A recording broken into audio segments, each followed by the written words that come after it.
নমস্কাৰ সকলোকে পুনৰবাৰ স্বাগতম জনাইছো পুনৰ মুকলি হৈছে 8326 টা খালী পদ গতিকে ইয়াৰ বাবে কি কোৱালিফিকেশন লাগিব বয়স আৰু সকলোখিনি অতি কম সময়ৰ ভিতৰতে আপোনালোকক জনাই দিয়া হ'ব গতিকে ভিডিওটো স্কিপ নকৰি সম্পূৰ্ণ শেষলৈকে চাই ল'ব তাৰ আগতে অনুগ্ৰহ কৰি ভিডিওটো এটা লাইক কৰিব আৰু আহিবলগীয়া সকলোবোৰ আপডেট পাই থাকিবলৈ চেনেলটো সাবস্ক্ৰাইব কৰি বেল আইকনটো প্ৰেছ কৰি ৰাখিব গতিকে পলম নকৰি বলক ভিডিওটো আৰম্ভ কৰো পদখিনি মুকলি হৈছে এসএসসি অৰ্থাৎ ষ্টাফ সিলেকশন কমিশনৰ ফালৰ পৰা এসএসসিৰ এমটিএস অৰ্থাৎ মাল্টিটাস্কিং ষ্টাফৰ চাকৰি এমটিএছৰ উপৰিও হাবিলদাৰ পদো ইয়াতে আছে পদখিনিৰ বাবে ইতিমধ্যে অনলাইন এপ্লাই 27 জুন তাৰিখৰ পৰা আৰম্ভ হৈছে আৰু লাষ্ট ডেট হৈছে 31 জুলাই 2024 আৰু পদখিনিৰ বাবে কম্পিউটাৰ বেসড টেষ্ট অনুষ্ঠিত হ'ব 2024 চনৰ অক্টোবৰ নৱেম্বৰ মাহত ভ্যাকেন্সি ডিটেইলছ ইয়াতে মন কৰিব এমটিএছৰ মুঠ পদ হৈছে 4887 টা আৰু হাবিলদাৰ পদৰ সংখ্যা হৈছে 3439 টা গতিকে মুঠ পদৰ সংখ্যা হৈছে 8326 টা এই পদখিনিৰ বাবে ভাৰতৰ নাগৰিকৰ বাহিৰেও নেপাল ভূটান পাকিস্তান বাৰ্মা শ্ৰীলংকা ইষ্ট আফ্ৰিকাৰ কান্ট্ৰিসমূহ যেনে Kenya Uganda United Republic of Tanzania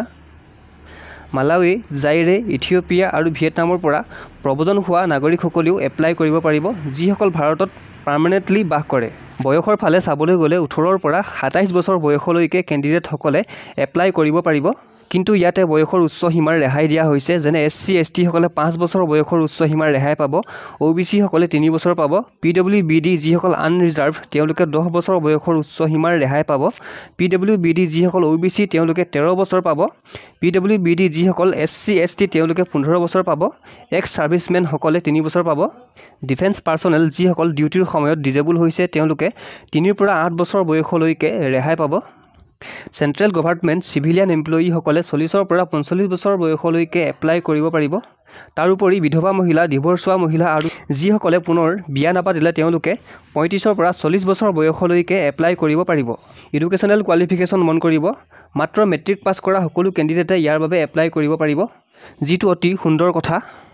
apply কৰিবৰ বাবে আপোনালোকে এসএসসিৰ নতুন ৱেবছাইটটোলৈকে যাব লাগিব ৱেবছাইটটো হৈছে ssc.gov.in